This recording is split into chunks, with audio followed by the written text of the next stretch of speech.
आता अखेरच्या 50 ओव्यांचा अभ्यास आपला राहिला आहे, तो आज आपण करणार आहोत. हरिओम निरंतर. हरिओम. झाला. नमस्कार. खरोखरच ज्ञानेश्वरीसारखा ग्रंथ आता अखेरच्या टप्प्यावर येतो आहे, त्यामुळे 2च वारांमध्ये म्हणजे आज 19 आणि पुढली 26, 2 वारात आपल्या उर्वरित 50-52 ओव्या ज्या आहेत त्याचा आपण अभ्यास करणार आहोत. अखेरच्या 78व्या श्लोकाचं निरूपण माऊली करताना आता हे सगळं सिंहावलोकन करून झालं आणि इतकी नम्रता आपल्या अंतःकरणामध्ये माऊलीने धारण केली आहे.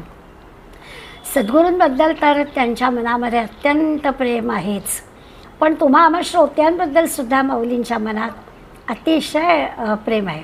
आज आपल्याला लक्षात येणारे आपणच भारावून जाणार आहोत की आपलं किती कौतुक माऊली करत आहेत.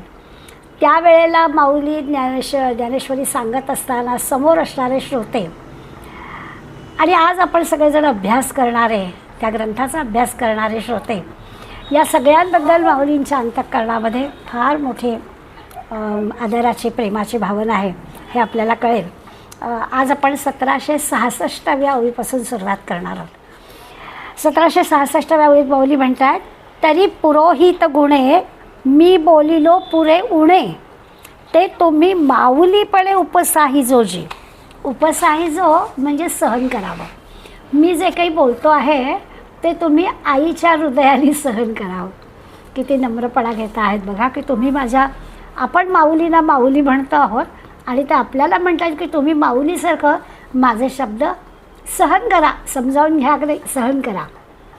आणि कसं तर त्यांनी एक छान दृष्टांत आपल्याला सांगितला की जसा पुरोहित आपल्याकडे येणारे गुरुजी जे असतात ते यजमानांसाठी काही गोष्टी करतात, म्हणजे पूजा असेल, जपतप असेल, या गोष्टी यजमानांसाठी घरी येऊन हे पुरोहित करतात. यजमानांकडून यथोचित दक्षिणा घेतात. अर्थातच ते जे काही धर्मकृत्य करतात त्या धर्मकृत्याचं जे पुण्य आहे ते यजमानाला मिळतं. करतात ते गुरुजी, करतात ते पुरोहित, परंतु त्याचं जे पुण्य आहे ते यजमानाला मिळावं यासाठी ते करतात. आणि हे जे पुरोहित आहेत ते केवळ म्हटलं तर दक्षिणेचे अधिकारी आपल्यासाठी, या यजमानांसाठी ते हे सगळं करतात, यासाठी आहे.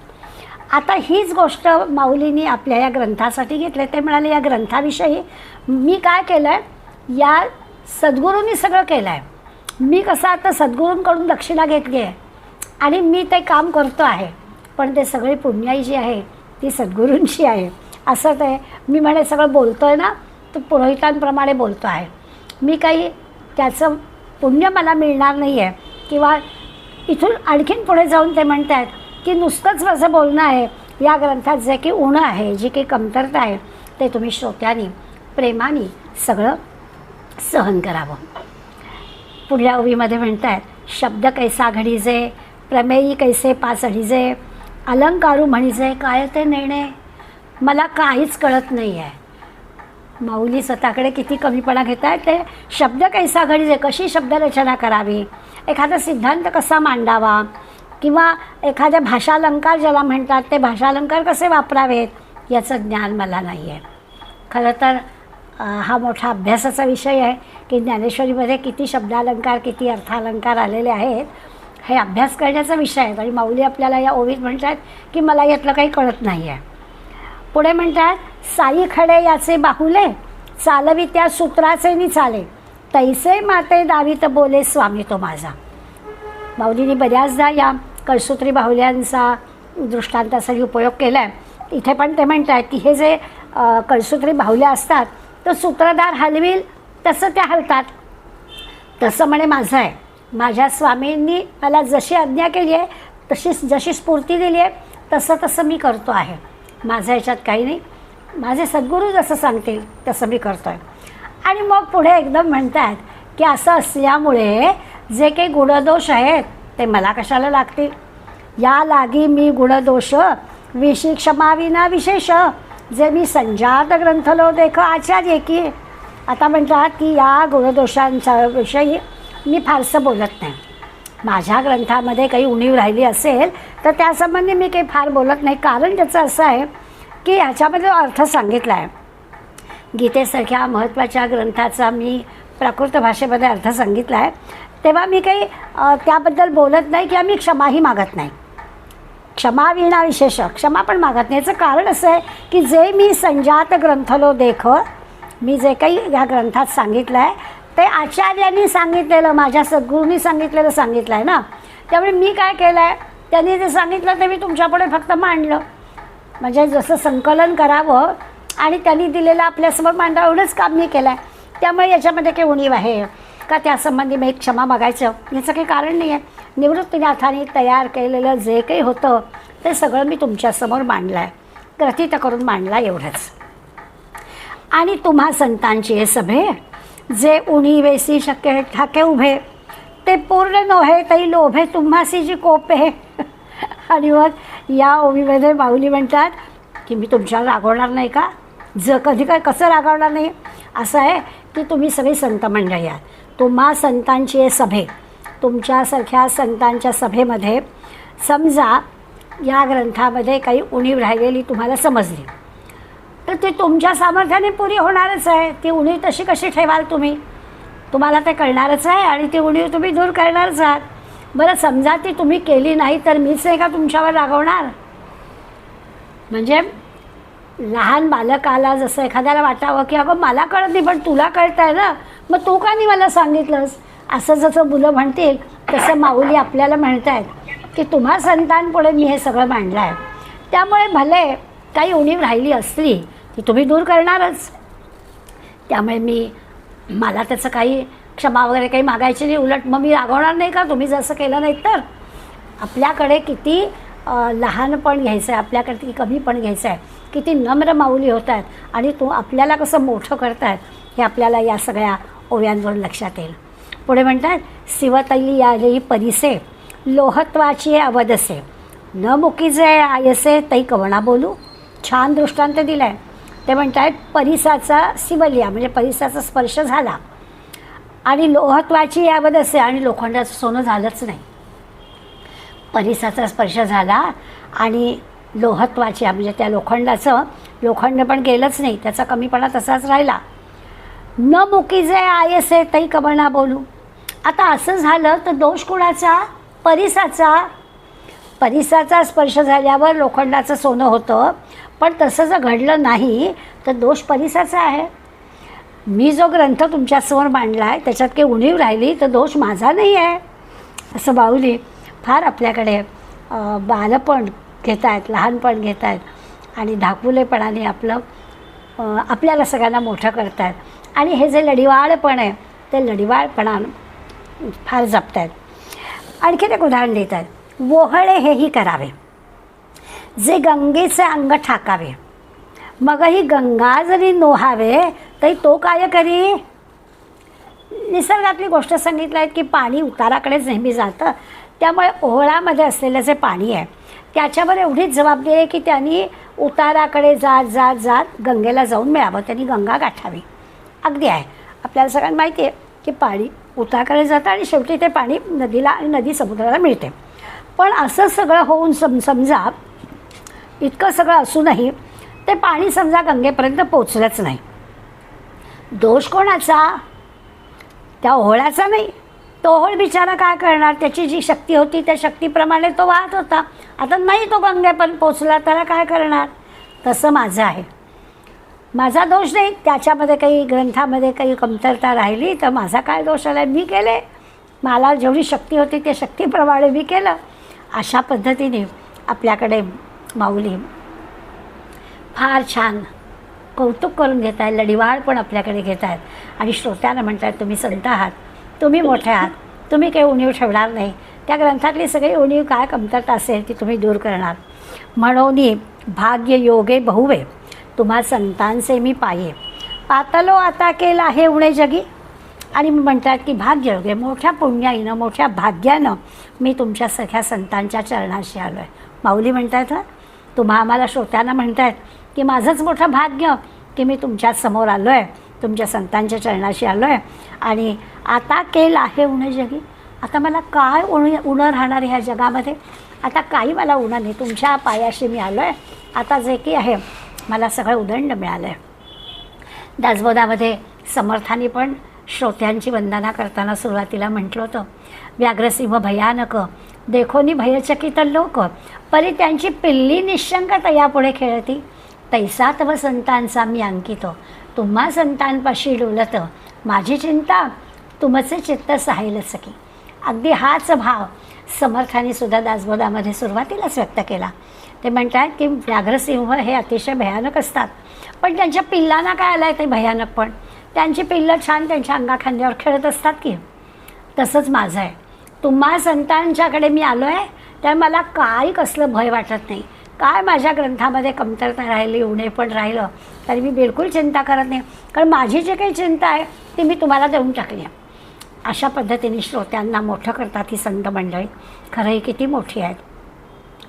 त्यांच्या या मोठेपणामुळे आपण आहोत, पण आपल्याला त्यांनी खूप मोठं करून टाकलं आहे. पुढे म्हणतात, अहो जी माझे नि स्वामी, मज संत जोडून तुम्ही, दिधले तिथेने सर्व कामी परिपूर्ण झालो. माझी गुरुमाऊली जी आहे, स्वामी आहेत, माझ्या गुरुमाऊलीने काय केलं, माझं संत जोडून तुम्ही आपणासारख्या संतांची प्राप्ती करून दिली. तुम्ही सगळे मला भेटलात, माझ्या गुरुमाऊलीने तुमची माझी भेट घालून दिली, आणि मग त्यामुळे सगळ्या माझ्या इच्छा परिपूर्ण झाल्या. आता काही मला मिळवायचं राहिलं नाही, मला सगळं काही मिळालं. मी अगदी तृप्त झालं आहे, परिपूर्ण झालो आहे. पहा पा माते तुम्हा सांगणे, माहेर तेणे सुरवाडे, ग्रंथांचे अलियाडे सिद्धी गेले. अलियाडे सिद्धी गेले म्हणजे माझे लाड सगळे सिद्धीला गेले, माझे लाड सगळे पुरे झाले. काय होते लाड? तर म्हणाले असं पहा की तुम्हा सांगडे माहेर तेणे सुरवाडे, तुमच्यासारखं मला अतिशय सुरवाड, सुंदर, अनुकूल, श्रीमंत सांगड, तुमच्यासारखं संतांचं, तुम्ही सगळी संत मंडळी समोर आहात, तुमच्यासारखं मला माहेर मिळालं, अनुकूल माहेर मिळालं, श्रीमंत माहेर मिळालं, आणि त्यामुळे ग्रंथाचे अलियाडे सिद्धी गेले, आणि असं श्रीमंत माहेर मिळाल्यामुळे माझे सगळे लाड पूर्ण झाले, माझे सगळे लाड सिद्धीला गेले. आणि मग पुढल्या 3 ओव्यांमध्ये 76, 77, 78 या 3 ओव्यांमध्ये माऊली एकापुढे एक दृष्टांत देतात.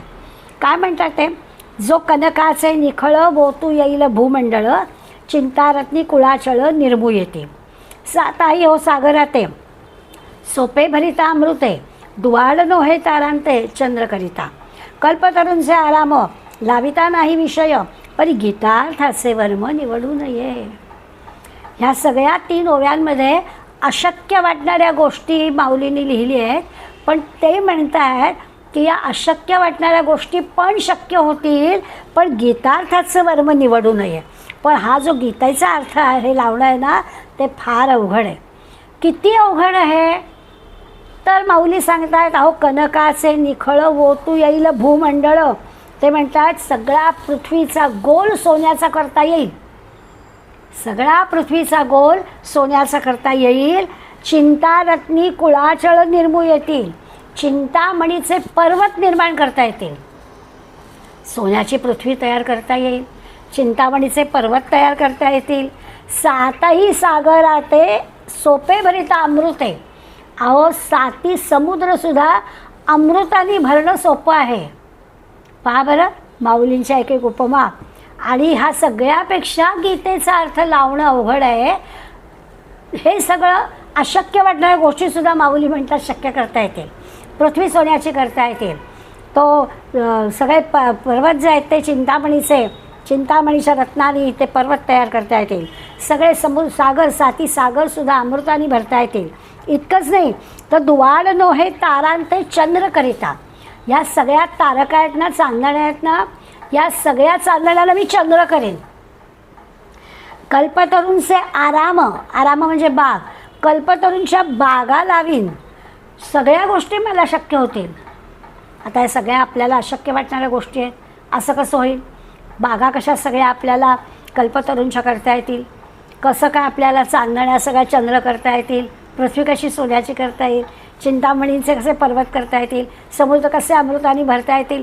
पण माऊली म्हणतात हे सगळं करणं शक्य आहे, पण गीतार्थाचे वर्म निवडू नये. पण गीतार्थाची व्याख्या करणं, गीतार्थाचं अर्थ लावणं ही खूप मोठी अवघड गोष्ट आहे. आता माऊली तसं म्हणतात तर आपली काय कथा.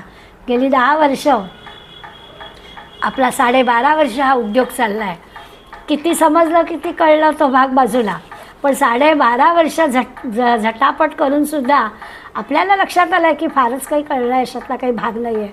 आणि माऊली सांगतात ह्या सगळ्या गोष्टी जमतील पण हे जमणार नाही. तर माऊलींचंच असं म्हणणं आहे, तर आपण काय, आपल्याला काहीच शक्य नाही. ह्या अशक्य वाटणाऱ्या गोष्टी शक्य होतील माऊलीला, आणि गीतार्थ जमत नाही म्हणतायत. आणि आपल्याला आता जी गोष्ट माऊलींना अवघड आहे ती आपल्याला किती अवघड असेल. त्यामुळे आपण काही हिशोब लावणं, विचार करणं, कल्पना करीत राहणं याची काहीच आवश्यकता नाही.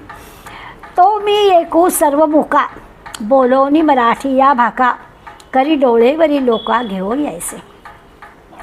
आता या ओवीत माऊली म्हणतात की माझ्यासारखा मुका, हे सगळं खूप अशक्य आहे. गीतेचा मराठीमध्ये मी जो काय अर्थ लावला आहे केवळ सद्गुरूंनी केल्यामुळेच हे सगळं जमलं आहे. आणि ह्या अशा माझ्यासारख्या मुक्या मनुष्याने तुम्हा सगळ्या लोकांना उघड्या डोळ्यांनी दिसेल, डोळेवरी करी डोळेवरी लोका घेऊ यायचे, असा ग्रंथ मी मराठी भाषेत लिहिला. माझ्याकडून कसा काय झाला, पंगुम लंग ते गिरीम आपल्याला माहितीच आहे की भगवंतानी केलं तर काय होणार नाही, पांगळासुद्धा पर्वत चढून जाईल. माऊली म्हणतात तेच सगळं घडलं आहे. माझ्यासारख्या मुक्यांनी मराठी भाषेमध्ये हा एवढा ग्रंथ लिहिला आणि तो तुम्ही सगळेजणं उघड्या डोळ्यांनी ग्रहण करू शकताय. हा ग्रंथ सागरू एवढा, उतरोनी पहिली कडा, कीर्ती विजयाचा धेंडा नाचे जो का. आणि मग काय, एवढा मोठा छान ग्रंथसागर उतरून जाऊन पलीकडे जो असा विजयाचा ध्वज लागला आहे, कीर्ती ध्वज फडकतो आहे, हे सगळं सद्गुरूंमुळे शक्य झालेलं आहे.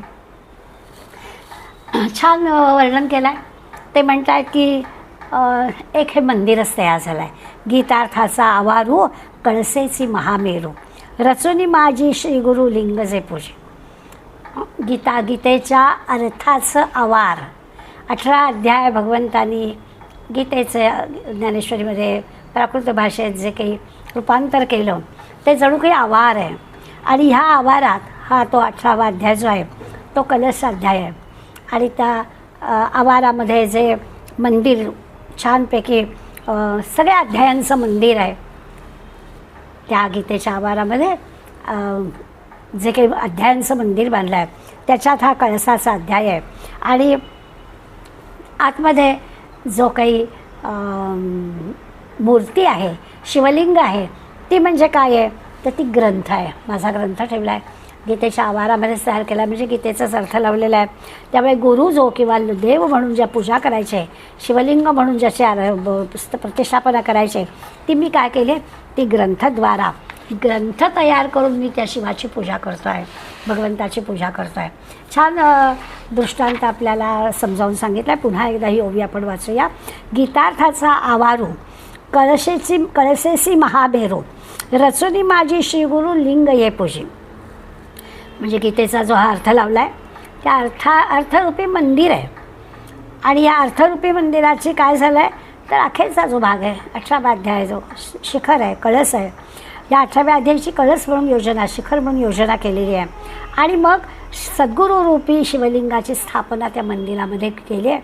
आणि मग मी त्या सद्गुरूची पूजा करतो आहे. ती कशी करतो आहे तर हे प्राकृत भाषेमध्ये तो जो अर्थ लावला आहे, तो जो ग्रंथ तयार केला आहे, त्या ग्रंथांनी मी पूजा करतो आहे. आता या पूजेला साहित्याची गरज नाही आहे. हा जो ग्रंथ तयार केला आहे तेच माझं साहित्य आहे आणि मी ती सद्गुरूची पूजा करतो आहे. गीता निष्कपट माय, चुकोनी तान्हे हिंडे जीवाय, ते माय पूत भेटी होय, हा धर्म तुमचा. आणि पुढे म्हणताय की ही गीता आहे ना, ही कशी आहे माहिती का, निष्कपट माय आहे. निष्कपट म्हणजे कशी तर अगदी अकृत्रिम प्रेम करणारी माऊली आहे. गीता माऊली आहे, माझी आई आहे, आणि स्वाभाविकच माझ्यावरती तिचं प्रेम आहे, अकृत्रिम प्रेम आहे. त्याच्यामध्ये तिची काहीच मिळावं अशी भावना नाही आहे, असं तिचं माझ्यावर प्रेम आहे. पण झालं काय, चुकोनी ताने हिंडे जेवाय, पण त्या आईची आणि माझी चुकामुक झाली आहे. अशी निर्व्याज निरपेक्ष प्रेम करणारी माझी गीता माऊली आणि मग त्या आईची आणि माझी चुकामुक झाली.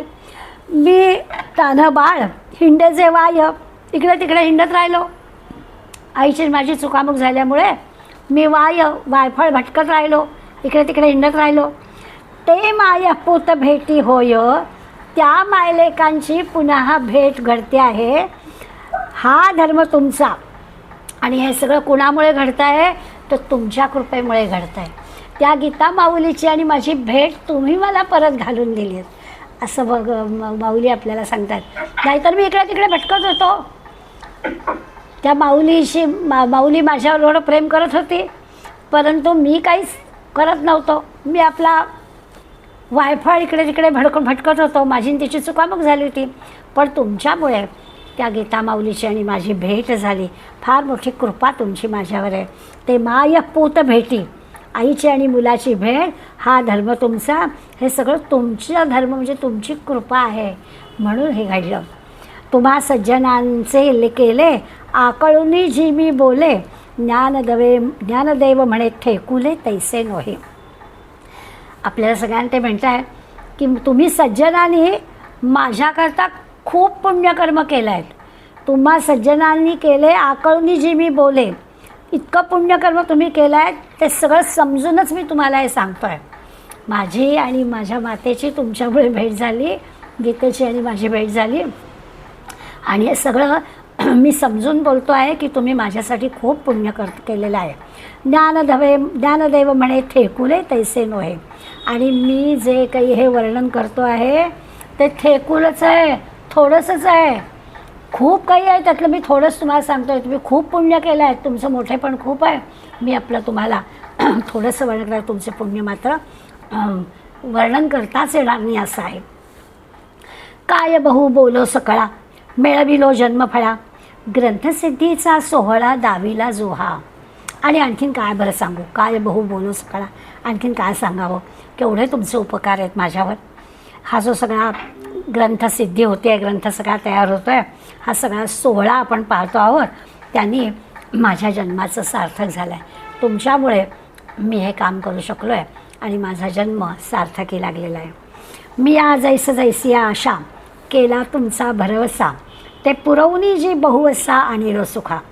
पुढे म्हणतात तुम्ही कसं आहात सगळे, तुमच्यावर मी पूर्ण भरवसा टाकला. मी या जैसी आशा, जसा जसा मी तुमच्यावर भरोसा टाकला ते पुरवणी जी बहुवसा आलेलो सुखा. त्यामुळे काय झालं, भरोसा ठेवून जी जी कृपा, ज्या कृपेची म्हणून आशा मी धरली ते सगळं माझं पुरं झालं. मी आशा काही करावी, इच्छा धरावी की ती लगेच पूर्ण होते आणि आलेलो सुखा. आणि तुम्ही मला एकदम सुखी करून टाकलं. मनामध्ये काही इच्छा व्हायचीच खोटी की तुम्ही ती पूर्ण केली आणि त्यामुळे मी सुखी झालो. मजलागी ग्रंथाचे स्वामी, दुजी सृष्टी जे हे केली तुम्ही, ते पाहोनी हासो आम्ही विश्वामित्रा तेही. आता इथे छान एक दृष्टांत दिलं आहे, आपण समजून घेऊया. माहिती असणारी गोष्ट आहे आपल्याला. ते म्हणतात काय झालं, मी या ग्रंथाचा स्वामी झालो. म्हणजे जणू काही ही ग्रंथरूपी सृष्टीच निर्माण केली. तुम्ही निर्माण केली. मी जो ग्रंथ निर्माण केला माझ्या करवी तुम्ही करवलात, त्यामुळे ही निर्मिती सगळी तुम्ही केली आहे. त्या मजलागी माझ्यासाठी केलीत, माझ्या करवी केलीत, हे बरोबर आहे. परंतु दुजी सृष्टी ही तुम्ही निर्माण केली आहे. ग्रंथरूपी दुजी सृष्टी ही तुम्ही निर्माण केलेली आहे. ते पाहोनी हासो आम्ही. ते पाहून काय झालं माहिती आहे का, आम्हाला फार आनंद झाला. आणि तसं म्हटलं ना तर विश्वामित्रांनी दुसरी सृष्टी निर्माण केली त्याचं काहीच मला आश्चर्य वाटत नाही. त्याच्यापेक्षा ही जी सृष्टी ग्रंथरूपी सृष्टी निर्माण केली ती विशेष आहे. विश्वामित्रांनी प्रतिसृष्टी निर्माण केली.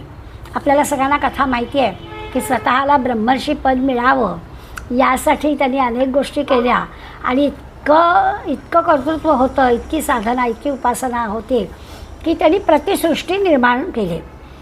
अर्थात ती प्रतिसृष्टी त्याच्याही पेक्षा ग्रंथसृष्टी ही जी तुम्ही निर्माण केली आहे ही अधिक मोलाची आहे. आम्ही काही या विश्वामित्रांनी प्रतिसृष्टी निर्माण केली त्याचं आम्हाला फार आश्चर्य वाटत नाही.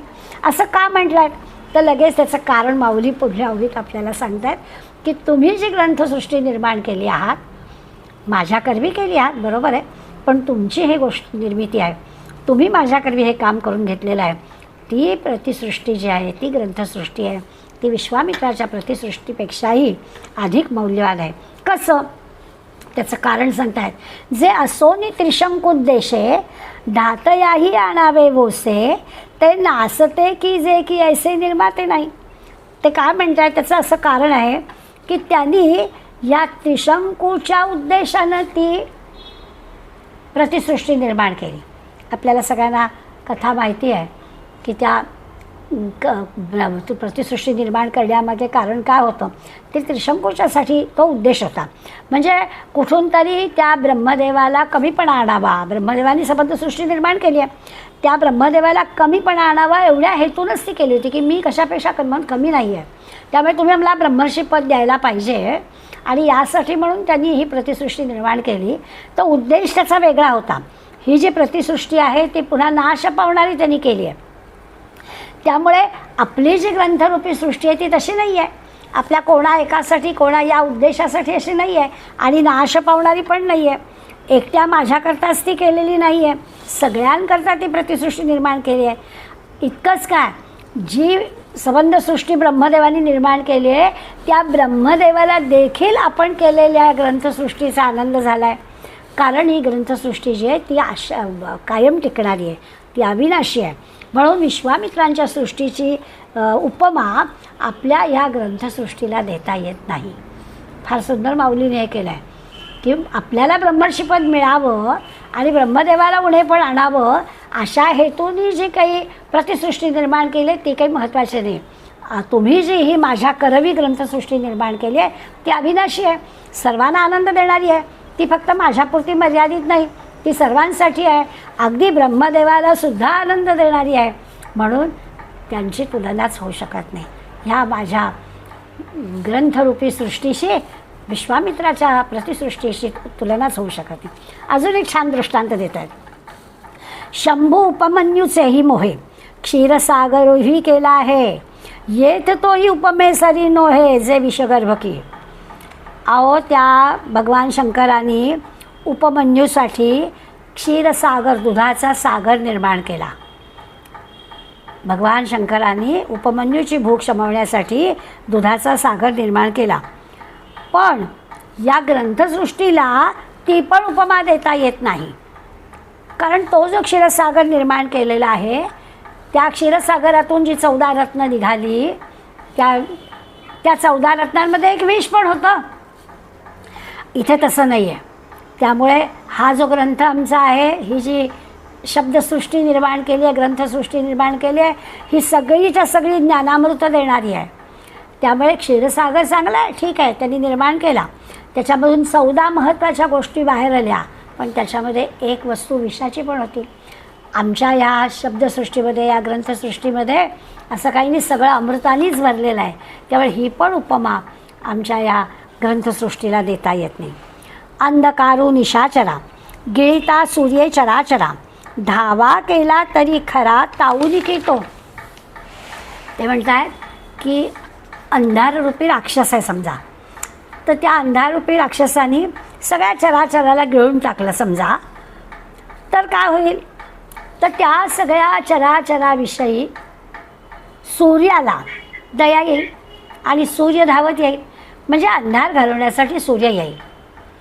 त्यामुळे सूर्याची उपमा देऊया. आपला अंधकार दूर करण्यासाठी हा ग्रंथ तयार झाला आहे, त्यामुळे सूर्याची उपमा या ग्रंथाला देता येईल असं जर कुणाला वाटेल, जणू की अंधाररूपी राक्षस आहे, तो राक्षस या सगळ्या चराचराला गिळून टाकतो आहे, पूर्ण अंधार होतो आहे, आणि तो अंधार दूर करण्यासाठी या सगळ्या चराचराला प्रकाश देण्यासाठी सूर्य येतो आहे.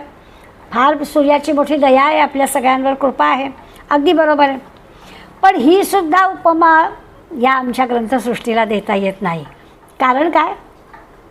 तर म्हणे सर्व चराचरांना प्रकाश देण्याचं काम तो सूर्य करतो आहे, बरोबर आहे, पण त्याबरोबर तो ताप पण देतो आहे, तप्त होतो आहे, त्या उष्णतेचा त्रास पण होतो आहे चराचराला.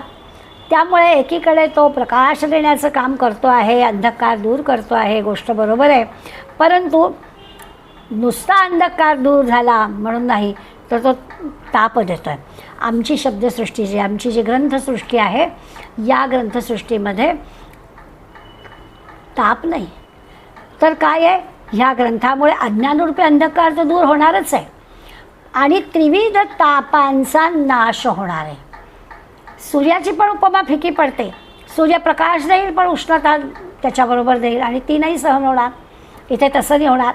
अज्ञानरूपी अंधकार दूर जाईल, तो तर ज्ञानाचा प्रकाश पडेलच आणि त्याबरोबर त्रिविध ताप दूर होतील.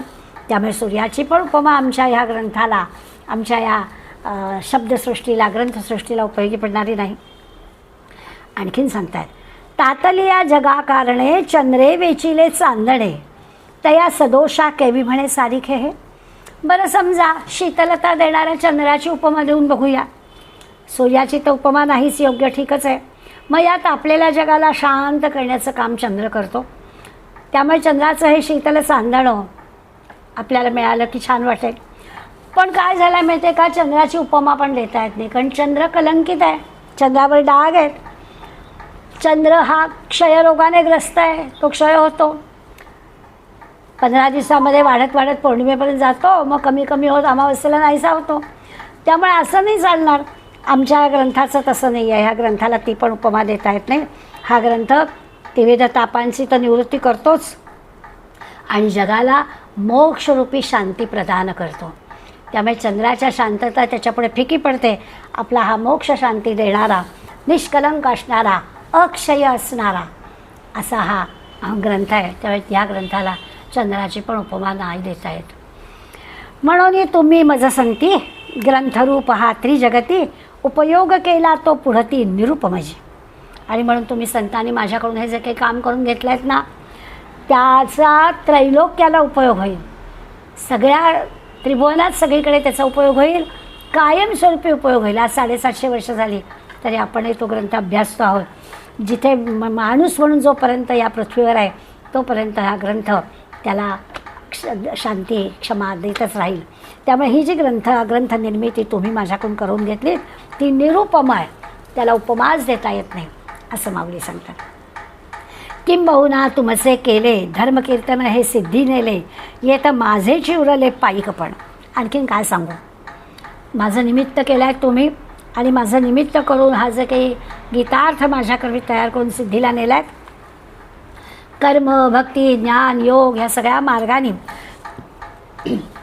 गीतेमध्ये जो ज्ञानी आहे, स्थितप्रज्ञ आहे, गुणातीत आहे, या सगळ्याचं जे काही माझ्याकरवी तुम्ही गुणगान केलं, कीर्तन करून घेतलं, सिद्धीला नेलं, या ग्रंथाच्या कर्तृत्वाविषयी माझ्याकडे पायिकपण म्हणजे फक्त सेवकपण उरलं आहे.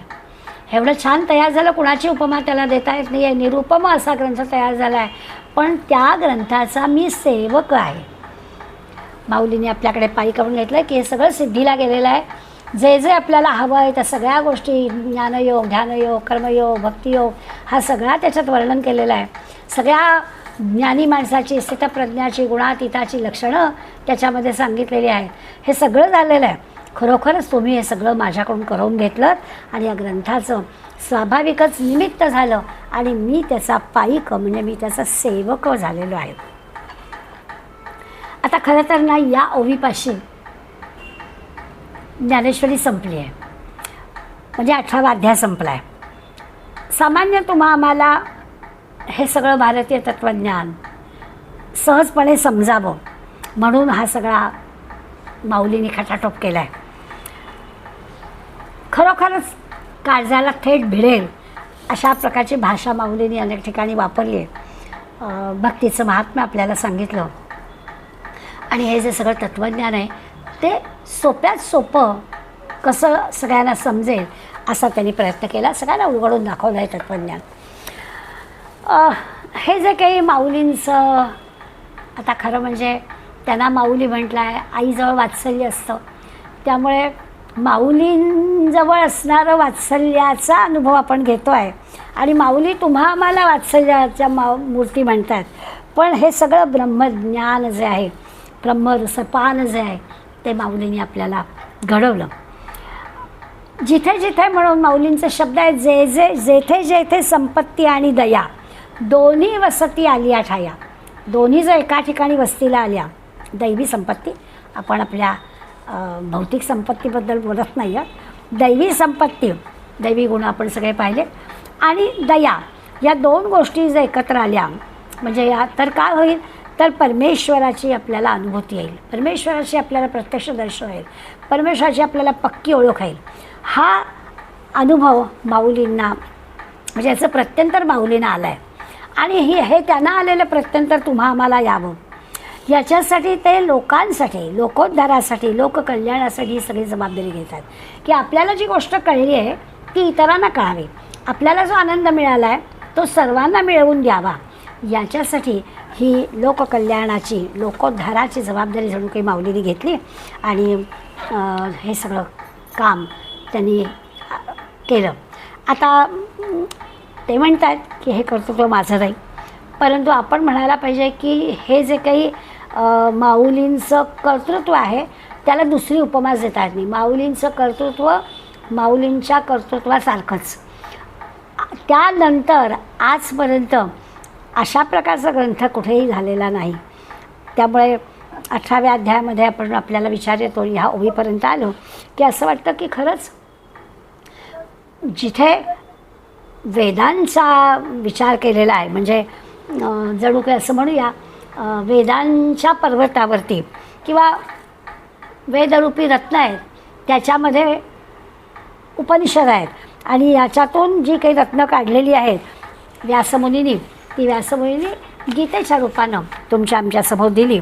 आणि त्या गीता मंदिराला स्वाभाविकच 18 अध्यायाची गीता प्राकृतामध्ये मराठीमध्ये सोपं करून माऊलींनी आपल्याला म्हटलं.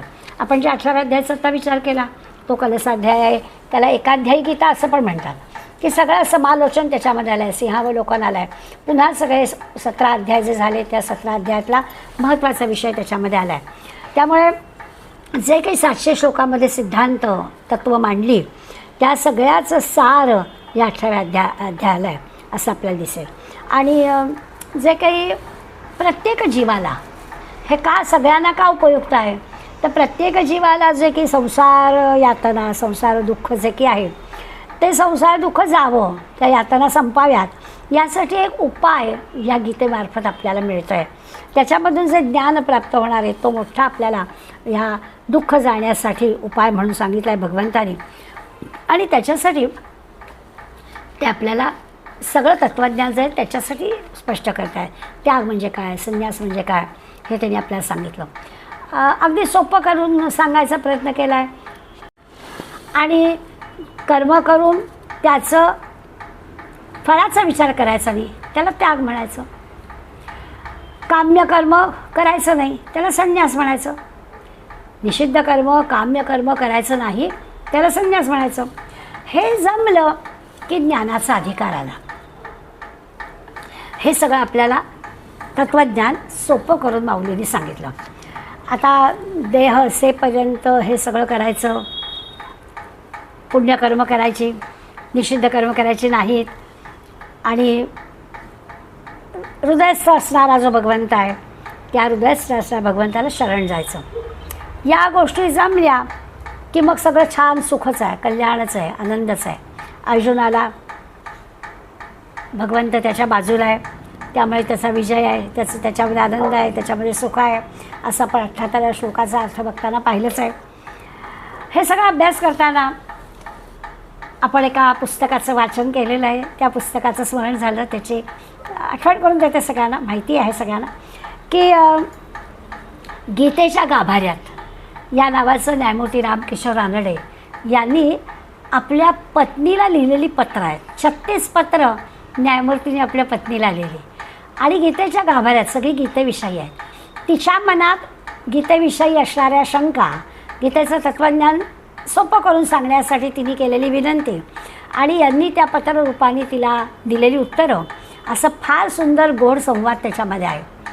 आणि त्याच्या 18व्या अध्यायाचा जो म्हणजे 36वं जे पत्र आहे त्या 36व्या पत्रामध्ये पत्नीनं न्यायमूर्तींना एक विनंती केली आहे की हे सगळं तुम्ही मला 18 अध्याय सांगितले आहेत, छान समजावून सांगितले आहेत, ते सिद्धांत, ते तत्त्वज्ञान, हे मला तेवढ्यापुरते कळले, पटले, बरोबर आहे. तुमचं आमचं पण असंच आहे. आपण गेली 12.5 वर्ष ज्ञानेश्वरी दर आठवड्याला 1 तास का होईना अभ्यासतो आहे. परंतु त्यातले तत्त्वज्ञान, त्यातले सिद्धांत कळले असं केव्हा म्हणावं, तर तेव्हाच म्हणावं की जेव्हा ते आपल्या आचरणात येतील.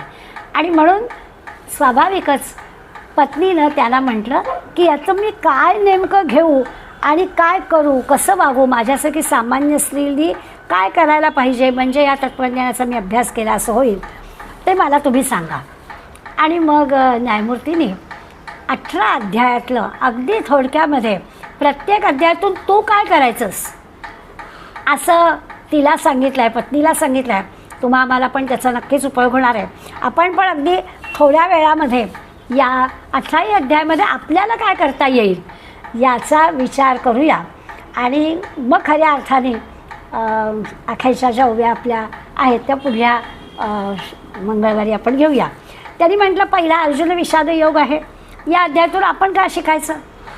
अर्जुनाचं झालेलं दुःख आपल्याला कळलं, तर दुःख का होतं हे लक्षात घ्यायचं. मोहामुळे आपल्याला विषाद होतो, मोहामुळे आपल्याला दुःख होतं.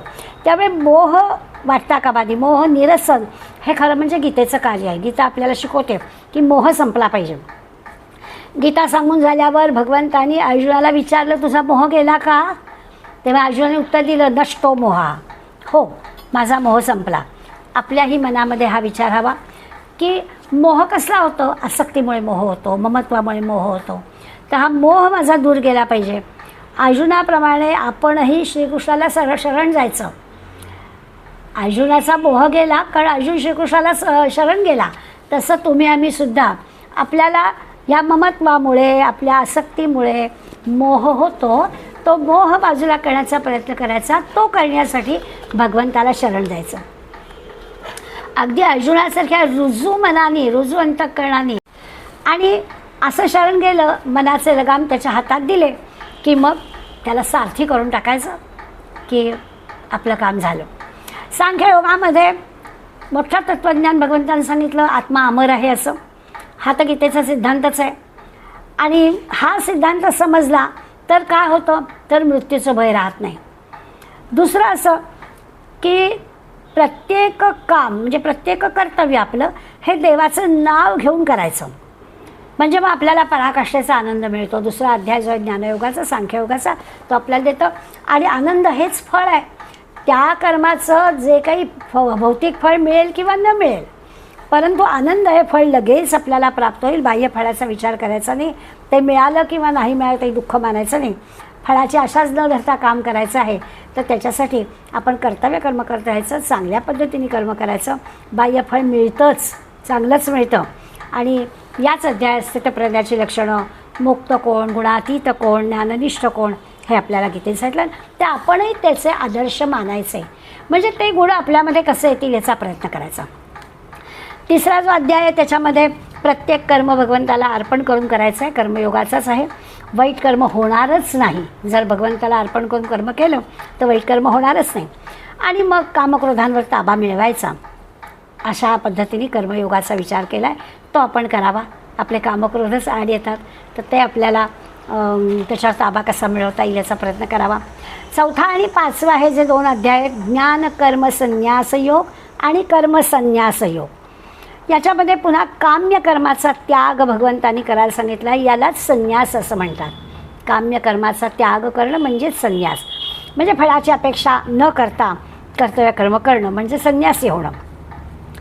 असं निष्काम कर्म करावं, कृष्णार्पण कर्म करावं, हा गीतेचा पाया आहे. आणि तो लक्षात घे. निष्काम कर्म केलं, ज्ञानयोग, कर्मयोग, भक्तियोग सगळा साध्य होतो. छान उपमा दिली. एकम सांख्यांच्या योगांच्या या पश्यती सपश्यती असं भगवंत सांगतात. म्हणजे ज्ञानयोग किंवा कर्मयोग असं भगवंतालाच म्हणून कर्म केलं, कर्तव्य कर्म केलं, अगदी अलिप्तपणानं केलं, निस्पृहपणानं केलं, तर तेच ज्ञान आहे. त्यामुळे कर्मयोगामध्ये ज्ञानयोग, कर्मयोग आणि ज्ञानयोग एकच आहे असं भगवंतांनी सांगितलं. त्यांनी छान उपमा दिली आहे. श्रीखंडाच्या बासुंदीच्या या पश्यती सपश्यती म्हणजे काय, तर श्रीखंड आणि बासुंदी दिसायला 2 पदार्थ आहेत. त्याचं नाव वेगळं आहे, त्याचा रंग वेगळा आहे, त्याची रुची भिन्न आहे, सगळं वेगवेगळं आहे. पण मटेरियल जे वापरलेलं आहे ते दूध, साखर, केशर असंच आहे. म्हणजे दोन्ही पदार्थ जे वेगळे आहेत, ज्ञानयोग आणि कर्मयोग वेगळे आहे, पण जायचं एकाच ठिकाणी.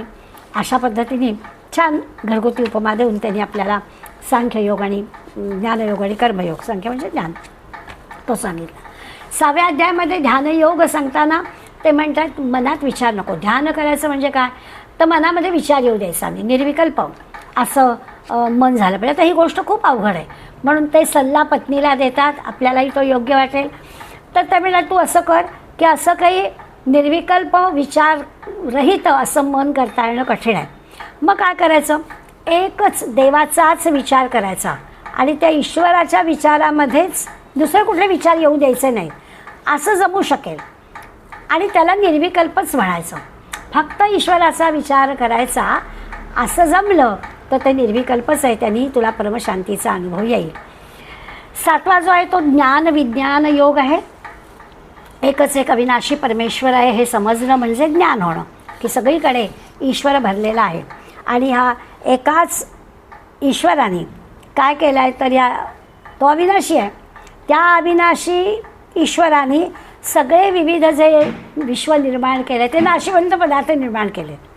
अविनाशी ईश्वराने नाशिवंत अशी संबंध सृष्टी निर्माण केली, हे समजणं म्हणजे विज्ञान. ईश्वराला समजणं म्हणजे ज्ञान, आणि ह्या ईश्वराने हे सगळं निर्माण केलं हे समजणं म्हणजे विज्ञान. याच अध्यायामध्ये 4 प्रकारचे भक्त आपल्याला सांगितलेत, तेही त्यांनी पत्नीला लक्षात घ्यायला सांगितले. आणि आपण भक्ती कशी करावी, भक्तीच्या माध्यमातून ज्ञान कसं मिळेल आणि आपण ज्ञानी भक्त होण्याचा कसा प्रयत्न करावा ते लक्षात घ्यावं. 8वा अध्याय जो आहे तो अक्षर ब्रह्मयोग असा आहे. यामध्ये मृत्यूचा विचार आहे. आपल्याला दासबोध वाचताना मृत्यू निरूपण पाहिलं आहे. मरणाचे स्मरण असावे, हरिभक्तीचं सादर व्हावे, मरोन कीर्ती सौरव व्हावे, येणे प्रकारे हाच विचार या अध्यायामध्ये लक्षात ठेवायचं आहे आपल्याला, की आपल्याला अखेरच्या वेळेला भगवंताचं स्मरण व्हायला हवं असेल तर भगवंताच्या स्मरणाची सवय आपल्याला लावून घेतली पाहिजे, त्याचं सातत्य दाखवावं. यासाठी जी अनन्य भक्ती लागते ती अनन्य भक्ती अर्जुनाने समजून घेतली, तशी आपण लक्षात घ्यावी, म्हणजे भगवंत आपल्याला कळेल.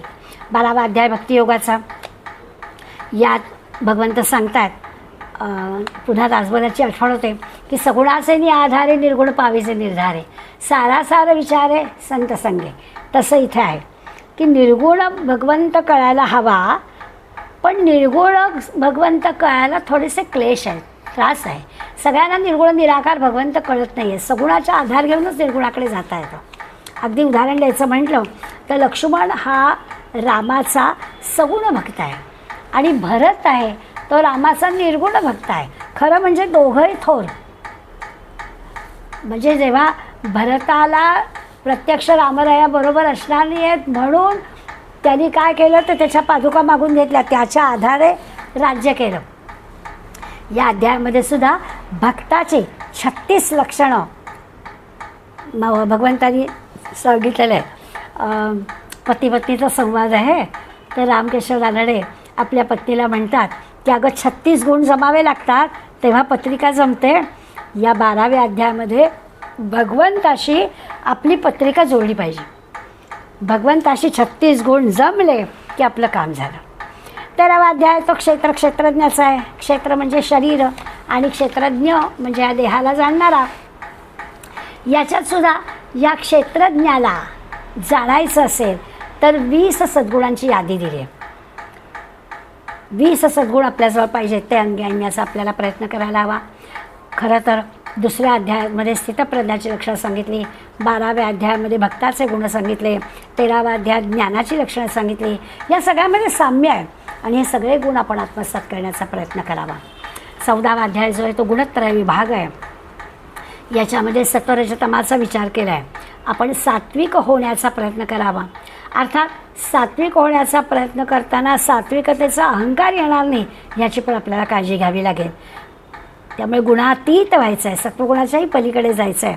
हा विचार गुणत्रय विभागामध्ये त्यांनी दिला, तो आपण लक्षात घ्यावा. 15वा अध्याय पुरुषोत्तम योगाचा आहे. आपलं कर्म सुंदर पवित्र असलं पाहिजे आणि सुंदर पवित्र कर्म करून पुन्हा त्या कर्मापासून आपण अलिप्त राहिलं पाहिजे. आणि हे भक्तीशिवाय कर्माला गोडी नाही. म्हणून भक्ती असली पाहिजे. म्हणून पुरुषोत्तम युगामध्ये छान उदाहरण देतात की खानावळीमध्ये स्वयंपाक करणारा जो आहे त्याला स्वयंपाक करण्याचं ज्ञान आहे, तो प्रत्यक्ष ते पदार्थ करण्याचं कर्मही करतो आहे, परंतु भक्ती नाही आहे. आणि आई जो स्वयंपाक करते आहे त्या आईला ह्या स्वयंपाकाविषयी ज्ञानही आहे, ती प्रत्यक्ष कामही करते आहे आणि त्याच्यामध्ये तिचा पुन्हा जीवही आहे, तिचं प्रेमही आहे. असा हा फरक आहे. त्यामुळे भक्तीशिवाय कर्माला गोडी नाही आहे. कर्म करायचं तर त्याच्या अंतःकरणामध्ये प्रेम पाहिजे, भक्ती पाहिजे. 16वा अध्याय तो दैवासुर संपत विभाग योग आहे. ह्याच्यामध्ये दैवी गुणांची यादी दिलेली आहे.